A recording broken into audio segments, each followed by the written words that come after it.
In this unit, we will talk about Unified Modeling Language. What is UML? UML, or the Unified Modeling Language, is a standardized general-purpose modeling language in the field of software engineering. UML includes a set of graphical notation techniques to create abstract models of specific systems. We may also say that UML is a standard language for specifying, visualizing, constructing, and documenting the artifacts of software systems, as well as for business modeling and other non-software systems.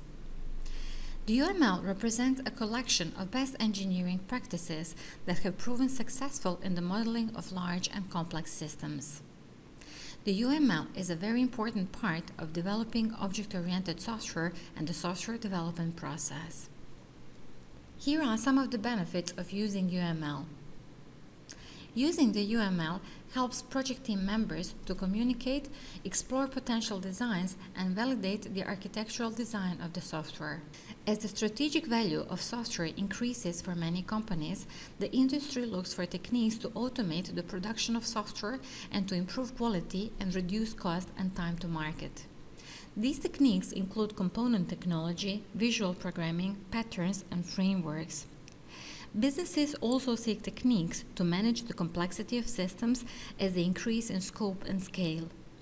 In particular, they recognize the need to solve recurring architectural problems such as physical distribution, concurrency, replication, security, load balancing, and fault tolerance. The Unified Modeling Language was designed to respond to these needs. Each UML diagram is designed to let developers and customers view a software system from a different perspective and in varying degrees of abstraction. UML diagrams commonly created in visual modeling tools include use case diagram, class diagram, interaction diagram, state diagram, activity diagram, and physical diagram. There are other types of UML diagrams, but we will explain the basics of the most commonly used ones.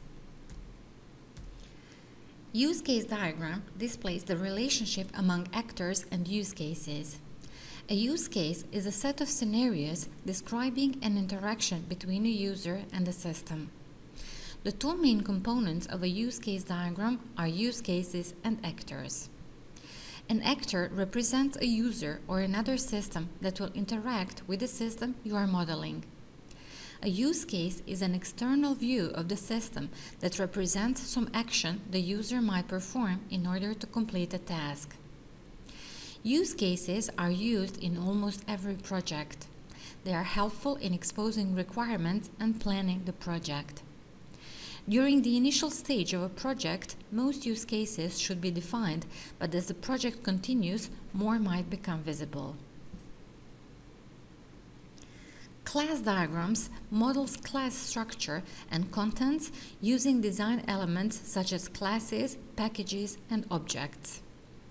Class diagrams describe three different perspectives when designing a system: conceptual, specification, and implementation.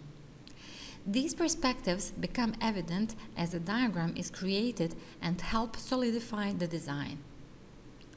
Classes are composed of three things: a name, attributes, and operations. Interaction diagrams model the behavior of use cases by describing the way groups of objects interact to complete the task. The two kinds of interaction diagrams are sequence and collaboration diagrams. Sequence diagrams, collaboration diagrams, or both diagrams can be used to demonstrate the interaction of objects in a use case. Sequence diagrams generally show the sequence of events that occur. Collaboration diagrams demonstrate how objects are statically connected. Both diagrams are relatively simple to draw and contain similar elements. State diagrams are used to describe the behavior of a system. State diagrams describe all of the possible states of an object as events occur. Each diagram usually represents objects of a single class and tracks the different states of its objects through the system.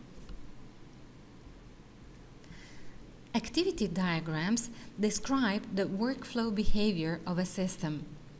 Activity diagrams are similar to state diagrams because activities are the state of doing something.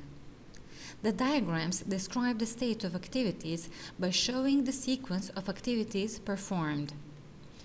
Activity diagrams can show activities that are conditional or parallel. There are two types of physical diagrams: deployment diagrams and component diagrams. Deployment diagrams show the physical relationship between hardware and software in a system. Component diagrams show the software components of a system and how they are related to each other. These relationships are called dependencies.